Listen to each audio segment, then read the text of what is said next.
عزیزانو دوه ځایه داسې شته چې الله رب العزت اعلان کړی دی چې زما او زما د رسول ستا سره اعلاني جنگ دی. اعلاني جنگ یو چې کله سړی سود کوي الله فرمایي نو بیا زما او زما د رسول جنگ ته ځان تیار کړه. بس خبره خلاصه، د نورې خبرې په دې کې سره ځایږي نه. زما و جنگ ته تیاری تا کړې ده، نو لحاظه ما تیاری کړې ده، ځان تیار وساته. دا څوک؟ دا سودخواره. په موږ کې سودخواره څونه ډېر دي. او د فکر دا دی چې یاره دا سود، دا کاروبار، دا زما ژوند، دا خو د باندې کیسې دي. لمونځ به هم کومه، تسبیحات به هم کومه، صلات حاجت به هم کومه، اوابین به هم کومه، اشراق به هم کوم. د فکر دا دی چې د دین او د اسلام د الله او د رسول زما د کاروبار سره تعلق چې دی هغه نشته. حضرت علی کرم الله وجهه فرمایلی چې د چا د بازار مسلې نه دي زده، د چا د کاروبار مسلې نه یې زده، هغه د بازار لره نه راځي. اول به مسلې زده کوي، بیا به بازار لره راځي.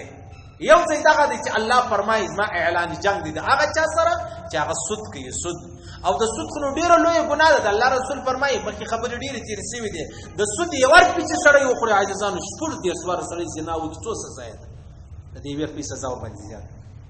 و 14 زنا څونه ګران کار دی. موږ ته څونه و سودخوره ته لا مشکله معلومېږي. هغه وایي زه به زنا کوم، زه به زنا کوم. سودخوره ته هم دا زنا یو ډېره لویه ګناه معلومېږي، لیکن حال دا دی دی په لکو روپۍ د سود خوړلې دي او د الله رسول فرمایي ستا یوه روپۍ د سود چې د هغه د 14 زنا سره برابره نه ده. او دویم د الله رسول فرمایي چې څوک زما د دوستانو سره دښمني شروع کړي، اولیاء الله والا. اوس الله والا خو صحابه کرام خو نو النبیان خو ګرځنه یادو، هغه ګرځلا خبره ده. صحابه کرام ټول د الله والا و دا د الله دوستانو، د اولیاء او د دې سره چې دښمنی شروع کړه، الله فرمایي دا دښمنی له ما سره ده، زما او ستا اعلاني جنگ دی. ته خپل کوشش کوه، زه به خپل کوشش کوم. الله څومره عظیم ذات دی، انسان څومره کمزوری زیات دی. نو دا به اوس څنګه دا اعلاني جنگ د الله له موږ دا دونه وطن دی ګوره، ایټم بم هم لرو، دا دونه فوج هم لرو، پر عالمي دنیا د فوج دونه لوی کارنامې هم لرو، لیکن چې امریکا کله ماج معمولي قدر موږ ته سترګې راښکاره کړي، موږ څوره په کپ باندې اخته سو چې اوس به څه کېږي، اوس به څه کېږي، اوس به څه کېږي. دا ګوره دا یو مخلوق دی د الله رب العزت او دی کافر. ما او تا مسلمانان یې کلمه الله را نصیب کړې دومره جنبېرېږو، نو خو دې چې الله رب العزت اعلان وکړي زما او ستا د جنگ اعلان دی، زیاته خبره سره خلاصه ده. دا څوک؟ دا چې څوک د الله د دوستانو سره دښمني شروع کړي. دا خبره د مابین ځواب باسي. یا زموږ د ماجد مولوي صاحب ډېر څه دی، دا سیاسي چې کوم علما دي د دې سره زما نه لګېږي، بیا کارټونان پر جوړوه، بد پسې وایه، کمنټونه ښکنځایو، بل پسې. دا مولانا فضل الرحمن صاحب چې څونه بد ویل کېږي. اوس که ته دا وایې چې یاره زه د غیر سیاسي ملایانو خیال ساتم د دې غنونو، دا سیاسي ملایان د زما امام دی. اوس که ته وایې چې زموږ مولوي صاحب ډېر ښه سړی دی، زه دی منم، نو زه خو بیا خپل امام منم، نو بیا څه چم کوې؟ د دې دا مثال دی چې زه د پلار قدر کوم، د نیکه قدر نه کوم. صحیح شو؟ نو ستا پلار خو په دې ځایېږي چې زما د پلار قدر نه کوې، نو زه خو په دې ځایېږم چې ته زما د امام قدر نه کوې. صحیح شو؟ الله رسول فرمایي، د الله رسول کوم څوک چې د الله د دوستانو سره، د الله د اولیاو سره چې شروع کړي، بد شروع کی، تاوانونه، نقصانونه، بد ورته وایي. بد یو خو عزیزانو خبره اوس خو غم دا دی موږ په دې نه پوهېږو د الله دوستان دي څوک. خبره خلاصه ده. هر هغه سړی د الله دوست دی چې د الله حکمونه د پښو نه لاندې کوي، د پیغمبر علیه صلات وسلام پر طریقو نه شرمېږي، د الله حکمونه د پیغمبر سم طریقې د ځان لپاره فخر ګڼي، بس دا د الله دوستان دي. بیا به څه پورته څه به کښته خامخا یې پکې. عجبه خبره بله. پرون دلته بازار لګاړم یو دکان چې ورلم د دکانداران چې کوم دي هغه ډوډۍ خوري، نو یو سړی ورته ناست دی لوړ په ټیبل مې بل مایي. د کیسه ورته شنه کړې ده، ول داسې یو پیر و، نو د هغه دا دوکان بابا او دا څوک ویښول، ول دا داسې په رخشه کې وخت را روان ولو او بس بیا د رخشې تیل ختم سولو، بیا ستنې جوکه ولې ودرېدې، هغه د رخشې تیل ختم سولو، ورته تیلو ځای خلاص کړه، چې خلاص یې کړي نو یو شی بیا پر ویلی یې، نو بس دغه رخشه روانه سو. دا رخشه وایي بیخي ډېر موږ تر کراچي و تر لاهور ولاړو، موږ تیل نه ور اچول، بس دا به چلېدله. بیا یې وخت دی را ولاړ سو، ورته یې راسه ویې ګورو په دې کې چیش دی چې هغه دغه ډکنه چې خلاصه کړه د ټینکۍ ده، بس هغه هوا وګرده ووتله. بیا ورله ورته وویل چې حضرت هغه زما داسې تیل میل هغول بس تا چې ما ته څو چکر راکړی و دغونه تیل ما مو راچولي ولو. دا یو ډېر معزز محترم سړی او ډېر محترم خلک ورته ناست وو، پر حالانکې هغه خیال دا نه و هغه دا خدای بېچاره دی ګوره داسې نه ده چې دی لیونحاله سړی و، داسې بېوقوفه سړی و، داسې مجنون سړی و، عام نارمل سم انسان و، هغه دغه عقیده و دا فکر وله. صحیح شو. پیغمبر علیه صلات وسلام مبارک خپله په سفر باندې تللی ولو، ورشه ورکه سوله بیا ورشه نه پیدا کېدل. اوس څه چم کوي؟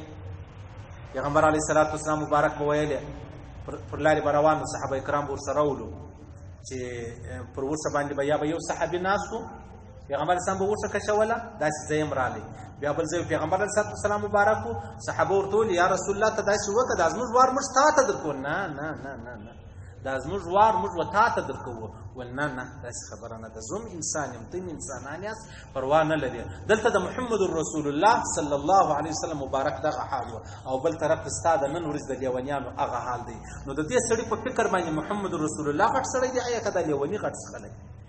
زمنم دا انسان دی، زمنم دې ته تاوان رسول دا بده خبره ده، زمنم چې دا ته ښه رسول دا ښه خبره ده، لیکن د دې معنا خو نو دا نه ده چې ته راولاړ شوې تا د الله رب العزت و هغه دوستانو ته ورسوئ چې د هغو دوستانو مبارک هم دا فکر څوک نشي کولی. صحیح سلو؟ دا څونه بده خبره.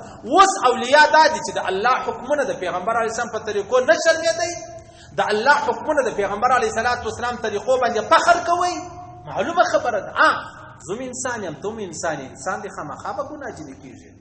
که دا علما انبیا دي بیا ته ویلی سې که انبیا نه دي ستا رقم انسانان دي نو بیا ته ولې په دې باندې بیا خوا به دی چې دا ملا دی ولې داسې چم وکوي، ملا دی سګرېټ څکوي، ملا دی نسوار کوي، ملا دی په غټ موټر کې ناست دی، ملا دی غټ موبایل ورسره دی. ولې نو یعنې که ستا سره و ستا سره ښه خبره ده فتوا ته ما ته راکوې چې ستا سره دا شی خوند کوي دا شی خوند نه کوي دا مه کوه، او حال دا دی زه تا ته د سنتېدو سې ورسېده د زنې تر تړلو پورې ته فتوا له ما اخلې، د زنې تر تړلو ته له ما فتوا اخلې او په داسې کې ته ما ته رسوې. دا ولې؟ صحیح سلو. نو اولیاء وپېژنئ. الله داود علیه السلام دعا کړل وحب من یحبک یا الله ما ته د هغه چا محبت را نصیب کړه چې هغه له تا سره مینه او محبت کوي. موږ هم دغه وایو دعوت والا دي، مجاهدین دي، علما دي. څه انفرادي کمی به په ما کې مې په تا کې به مې په علماو کې هم شته.